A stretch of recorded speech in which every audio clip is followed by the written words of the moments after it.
Apa pentingnya kita memahami Trinitas dengan filioque? Ya, nah pentingnya di sini. Tolong dibacakan, Pak. Berfirmanlah Allah, baiklah kita menjadikan manusia menurut gambar dan rupa kita. Kejadian bab 1 ayat 26. Nah, kita ini siapa? Allah Tritunggal, betul kan? Allah Tritunggal. Nah, pada waktu manusia dijadikan, Yesus belum berinkarnasi. Jadi, serupanya dengan siapa ini? Serupanya dengan kodrat Allah Tritunggal.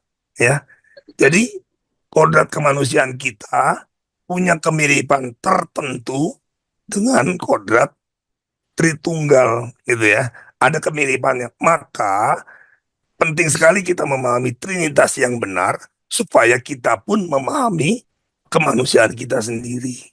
Ini kita tuh dibuat mirip Allah Tritunggal. Kalau dalam lukisan ini seolah-olah sudah di Allah itu dalam bentuk manusia, nggak begitu. Dulu belum ada. Allah tidak punya bentuk apapun gitu ya.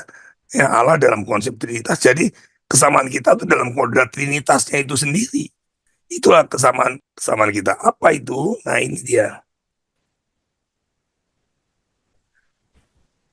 Manusia itu diciptakan menurut kodrat Trinitas ya. Jadi Allah menciptakan manusia menurut kodrat Trinitariannya. Nah, kodrat Trinitarian Allah inilah yang digunakan sebagai rujukan dalam penciptaan manusia. Manusia serupa dengan kodrat Trinitas. Nah, seperti apa itu? Nah, ini ya, kita mengenal tadi dari pemahaman Trinitas dengan filioque, ya kalau dengan ortodoks kalian nggak akan dapat ini. Dengan filioque tadi kita tahu bahwa Allah Bapa itu eksistensi, dia yang ada. Kemudian Allah Putra itu kesadaran, berasal dari kesadaran, intelek, ya, intelek. Kemudian Allah Roh Kudus berasal dari kehendak, ya. Jadi inilah kodrat Trinitarian. Ada eksistensi, punya kesadaran, dan memiliki kehendak. Inilah kodrat manusia. Maka manusia diciptakan sebagai makhluk yang memiliki eksistensi, dapat hidup kekal, ya. Kalau binatang tidak, binatang itu begitu mati ya rohnya hilang. Ya, kalau manusia begitu mati ya rohnya tetap ada karena dia diciptakan sebagai makhluk yang kekal. Badannya tidak kekal, ya, kecuali nanti setelah bangkit kembali, ya. Badannya tidak kekal kecuali setelah badan kebangkitan, ya. Tetapi rohnya kekal. Intinya manusia itu diciptakan dengan memiliki kekekalan. Kedua, dapat mengetahui kebenaran, ya, dapat berpikir, memiliki intelek, dan dapat mengasihi, memiliki kehendak. Ya, inilah kodrat Trinitarian. Ya, eksis, ada, memiliki kesadaran, dan memiliki kehendak. Ya, inilah kodrat Trinitarian manusia. Ini sangat penting ketika kita memahami ayat ini. Karena itu, haruslah kamu sempurna, sama seperti Bapamu yang di surga adalah sempurna. Matius bab 5 ayat 48. Nah, ini kalau kita nggak paham Trinitas, seperti apa kesempurnaan seperti Bapa? Kalau kita paham Trinitas, oh ternyata kita harus mirip sempurna seperti Bapa dalam kodrat Trinitariannya.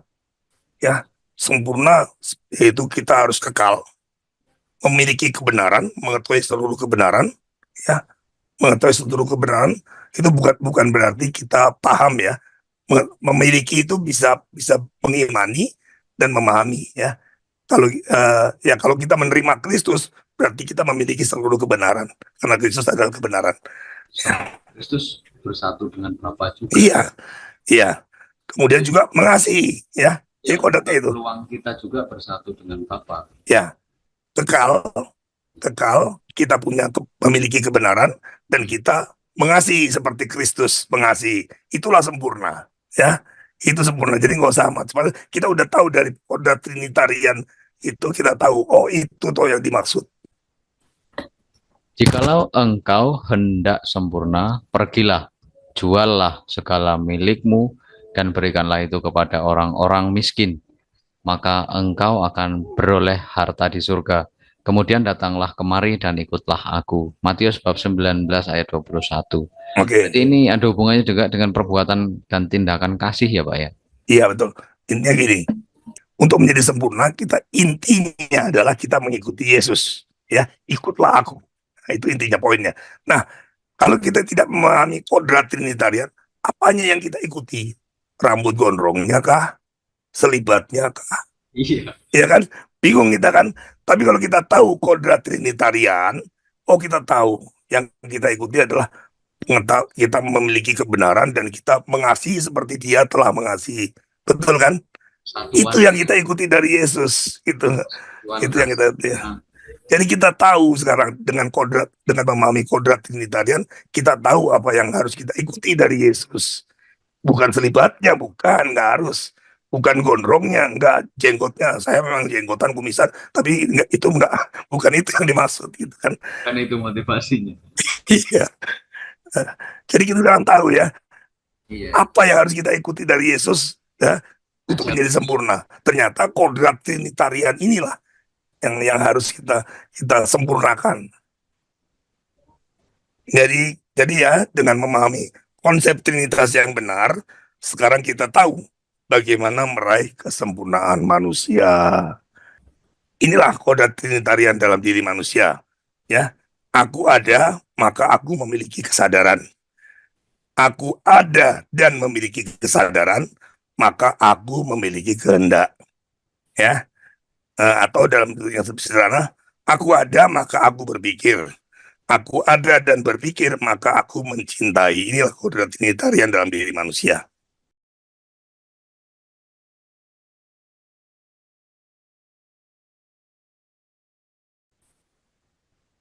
Jadi manusia mencapai kesempurnaannya jika meraih hidup kekal, memiliki kebenaran sempurna, dan mengasihi seperti Tuhan mengasihi. Nah, itu kira-kira mengapa kita perlu memahami konsep Trinitas yang diajarkan gereja Katolik, bukan diajarkan gereja bidat ya, gereja Katolik ya.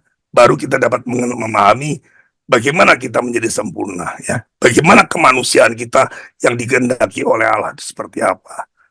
Oke. Jadi saya cukupkan sampai sini materinya.